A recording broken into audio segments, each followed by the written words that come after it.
All right, welcome to another video on geometry. And so today we're going to be talking about reflections. And so a reflection, you can just think about it as flipping something or a mirror, okay?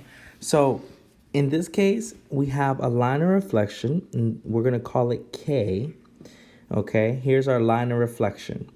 Now, two very important things happen here. Notice that if I talk about B, which is the pre-image, okay? Pre-image means original, okay? This means original. And image means after the transformation, the transformed, okay, object. And so I define them right here, pre-image and image, okay? If I connect a pre-image point to an image point, it's going to intersect with the line of reflection. And so on that line of reflection, you see that that intersection forms a right angle. This is called perpendicular. Okay, I told you we were going to see this word before.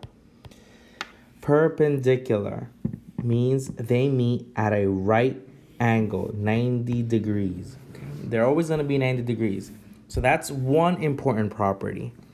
Okay, now another important property is that if you connect if you connect an image to a pre-image, you'll notice that their distance will also be equal. They will be exactly the same. If this is 5, this is also 5. Okay? Lastly, a pre-image and an image. Okay? A reflection preserves shape and size. Very important for you to know. So that means that angle B is exactly the same as angle B prime. Those are three important ideas there, okay? So now just to make this even more clear, we have a right angle right here. We have a right angle here, here. But also notice that there's 4 right angles on it, one intersection. So, and notice the equality here as well. Okay, let's look at an example. On this example, we're given segment AB and its coordinates. A is 4, 7, B is 8, 1. And we'd like to see what happens after we reflect over the y-axis, followed by a rotation of 90 degrees counterclockwise about the origin. Now, when we're reflecting counterclockwise, okay, of 90 degrees, all we're doing is we're taking the pre-image and we're literally going this way counterclockwise 90 degrees, okay? We're turning it 90 degrees. But first, we need to reflect over the y-axis, okay? So let's see. We have A, which is at 4, 7. Now, if the line of reflection is the y-axis, so I need to take my point and bring it to the line of reflection. This is graphically, okay? Bring it to the line of reflection, and after that, you're going to mirror it on the other side. So if I went 4 units to the line of reflection, now I'm going to go 4 units away from the line of reflection. There is A prime. Similarly, I'm going to do the same thing with B. I go 8 units in this direction. Then I'm going to go 8 more units in the other direction. And there is B prime. Now, all I have to do is connect those 2 points. And there they are, okay? So now I have segment A prime, B prime. Now, remember that I need to do one more transformation, and I'm going to do that rotation. And so for this rotation, right, for the rule is going to be x comma y. We have rules here. The rule is going to be x comma y turns into, okay, we know all these rules about rotating on the coordinate plane.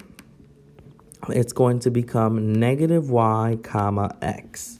Okay, so what is the coordinate of A prime?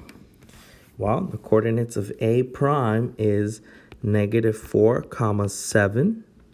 And that is going to become, well, switch them, right? X becomes negative y and y becomes x. So this is going to be negative 7 comma negative 4. Now our B prime is 8 comma 1. Well, that's the original 8 comma 1. So B prime will be negative 8 comma 1. And that turns into negative 1 comma negative 8. And I will let you graph that on your own. Now, the question says, are AB and A double prime, B double prime the same length? Now, we're going to compare AB to A double prime, B double prime, right? Notice that there are two primes here. That indicates that you have two transformations, okay? If there was one prime, that would indicate one transformation. Well, I'll just compare the first two, and you can compare the other ones. I'll compare AB to A prime, B prime, these two segments. Now, of course, they're going to be the same because a reflection preserves shape and size. Now, why would AB also be the same as A prime, B prime, okay? And if you don't believe it, you could use a ruler or tracing paper to know if they're the same size or not. Now, let's move on to our CFU, our check for understanding, which I'll be looking at tomorrow in class.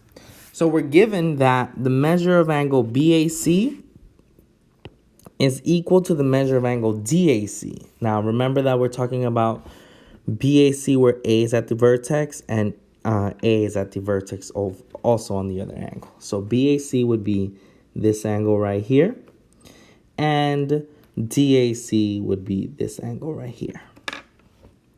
Okay, so those are the two that we're looking at. If angle BAC was reflected across ray AC, remember that that little line on the top means ray because it only has an arrow in one direction.